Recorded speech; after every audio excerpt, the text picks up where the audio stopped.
guys, my name is Christine Timutan. So I'm going to do a product haul. I bought this product from Orange App, and then I have this for almost a week already, so I already used this quite a lot.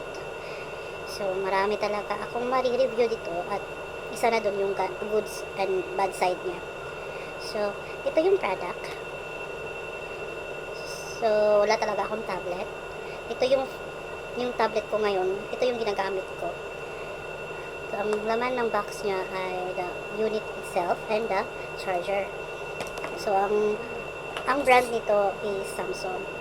Samsung, yung Note 8.0, yung 8 inches na variant. So, ang model number nito is yung GT N5110. And this is a second-hand unit from China. So, ang iba is with scratches. Pero sabi ng seller, 85% is may scratches at may problem, may minor problem sa display. Which is, I bought that variant, but I don't see any scratches. And I don't mind if it has minor issue on the display, but there's nothing. As you can see, there's no what I expected is AMOLED burns. There's nothing. So let's start with the good side. The good side is the price. So the price is only 1,699, and it is a good deal na. Siya na yung, yung shop, yung seller na binilan ko is the cheapest. Merong nagsisell ng ganito, pero nasa 1,899. So, ito yung cheapest na seller. So, ililink ko yung, ipuput down ko sa below, yung link below. So, nasa caption na yung, what's you call that? So, basta nasa baba yung link. So, second, sa good side niya is, wala naman siyang hindi siya lag that much. I mean, nakaka-Netflix ako. Nakaka-Netflix. Oh, okay din yung Wi-Fi. By the way, this is Wi-Fi only variant. Meron ding 3G, but I only use the Wi-Fi naman kasi dito sa bahay. So, I only bought the Wi-Fi only variant. So, merong Netflix. Makaka-download ka. So, second is anything in the Play Store that supports Android 12 is downloadable dito. So, sa second is it runs 12.0 Android 12.0 rather. So, marami kang mada-download na games and apps. So, including na dun yung Netflix. Pwede yung mga games like this. Yung mga light version ng mga Minecraft. Pwede yung Roblox. Hindi naman siya lang.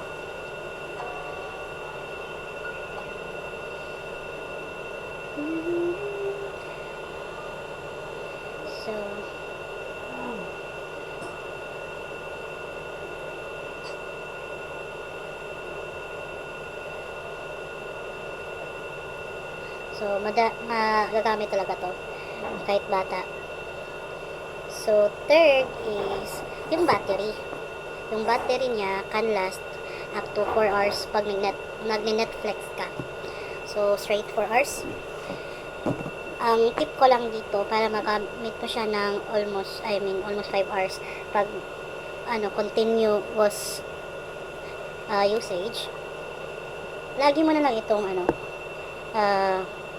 naka-airplane mode. Lagay mo sa airplane mode. Tapos, off yung Bluetooth. Hindi mo naman ginagamit. Yung do not disturb. I-off mo din.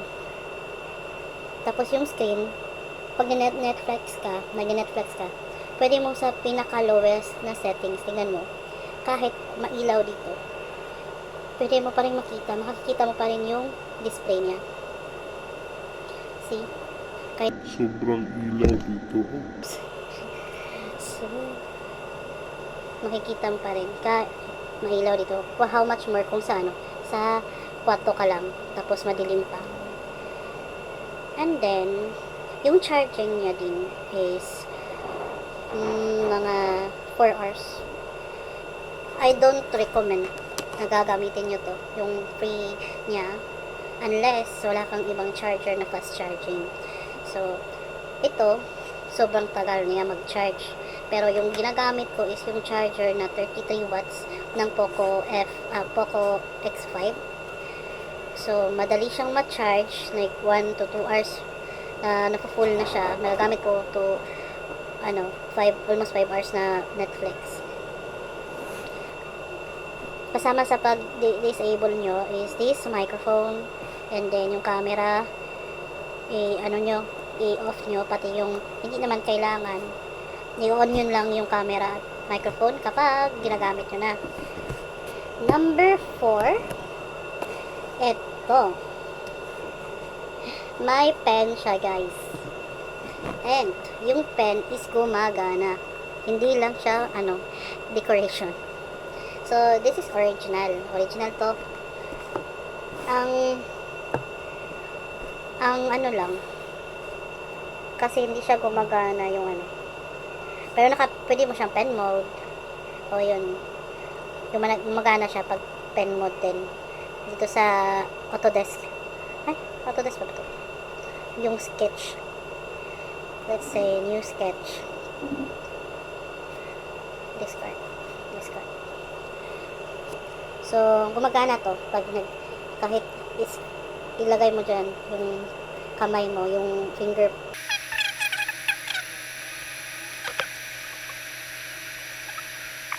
Ayun. Diba? So, kung kung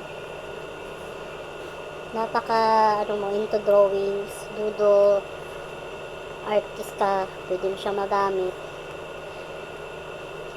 Ayun. Maganda siya yung pen, and then so nagagamit ko to sa yung pen, yun lang yung niya, yung nagagamit niya, kasi hindi naman gumagana yung dito, yung buttons, which is nagagamit to sa pag original yung ROM. Kasi, I forgot to mention, this is running 12.0 Android. But, the original version of this is only, I think, Android 5.0. But, this is a custom ROM. Kaya, madali siya or mabilis siya. At, nakaka-download ng mga games and apps. Yung Android 5.0 kasi hindi na siya nada-downloadan. Kasi, napaka-old na ng version ng Android. So, ginawa ng seller is nilagyan ng ibang ROMs, kaya nag-run ito siya ng 12.0. Yun lang. So, proceed na tayo to disadvantage. Yung disadvantage is there is talaga, kasi pag bumibili ka ng second hand, hindi mo alam kung anong darating sa inyo. So risk ka lang din. Although, kung hindi naman talaga siya usable, yung dumating sa inyo sa Shopee, sa Orange app, is pwede nyo naman i-return. Madali naman kausap yung seller. So, lang, makiusap ka na lang sa seller. So, second is, limited lang yung, magandang i-download dito. Kasi nga, pag heavy na is, lag na siya. Kasi nga, old model. So, katulad ng Roblox, in-install ko nga yung Roblox kasi nada-download naman siya, okay. Pero, pag naglalaro ka na sa loob ng play, like, yung Brookhaven ba yun, hindi na siya, playable. I mean, hindi na siya magandang laruin kasi lag. Pag gumagalaw ka, lag. Hindi siya smooth. Pero, napapasok mo talaga, nakokontrol mo yung character mo sa Roblox. Pero nga, hindi siya smooth. Number 3 is ito. So, yung camera niya, kailangan mo talagang i-unlock para mag-play. Tapos, minsan hindi siya talaga mag-open, hindi siya mag-capture. Pero, nice, kasi na-capture siya today. Pero minsan talaga hindi siya naka-capture. Ito naman yung camera, kasi original naman yung camera.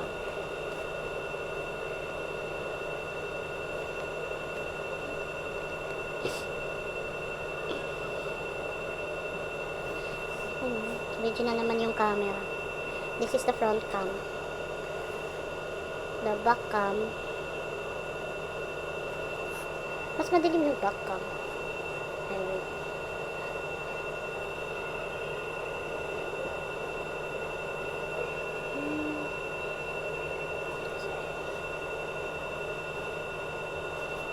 Okay naman yung camera.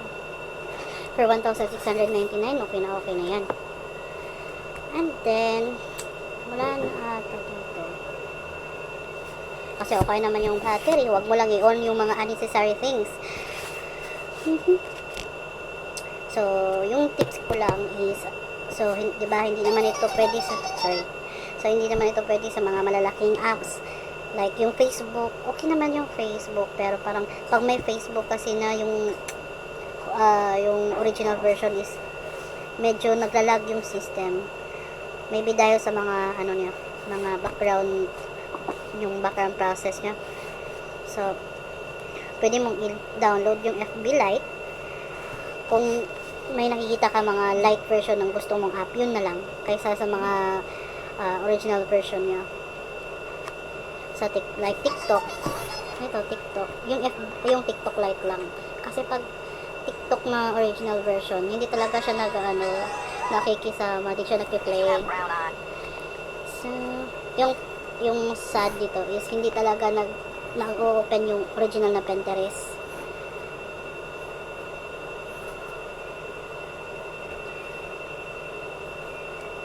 Yung original na Pinterest. So, ito, it's the light version. This is the shortcut for the web version. Shortcut lang to. Mayaw pa. Pero, siguro kaya hindi siya nag-open kasi nga meron na to. Parang, lang din to eh. Shortcut. And, meron din siyang nakakainis na function. Function siya, maganda siyang function, pero pag naglalaro ka, or nag-sketch ka, medyo annoying. Kasi pag swipe mo ng ganun, accidentally, biglang nag-change na lang yung screen. Pero talagang function talaga siya. Maganda siyang function, pero pag nag-sketch ka, parang siya, recent. Tapos, pag ganito,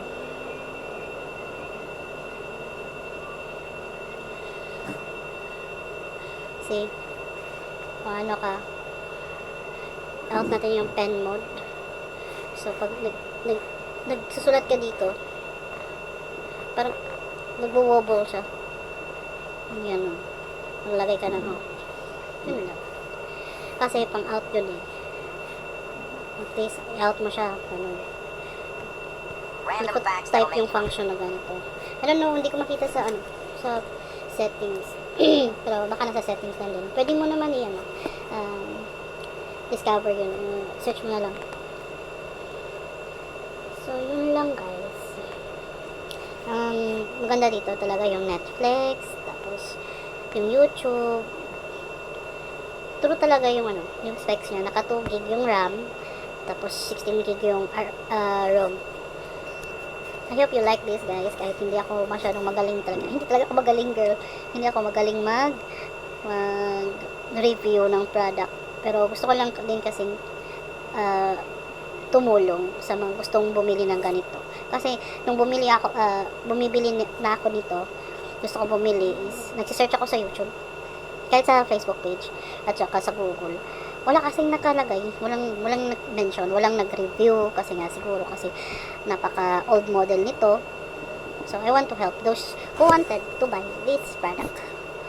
Okay naman siya, pero huwag mo na lang siyang gamitin like, kung may phone ka, ito gamitin mo for Netflix lang, YouTube, or Bible, or Facebook Lite.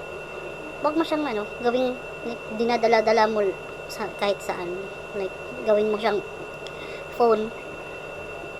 Kasi hindi mo talaga ma-maximize kasi madali siyang malobat kapag naka 3G. And then, hindi mo pa ma-run yung ibang apps na gusto mo. Like sa TikTok. Yung Shopee nga lag dito. Kasi nga, wala siyang light version. Yung mga light lang talaga yung mga nagra-run dito ng smooth. So, yun lang. Subscribe and comment below. Pero I won't take bashers. Okay lang, mang-bash kayo. I won't take that personal. So, God bless. Have a wonderful day. And like or dislike, it's okay. Bye!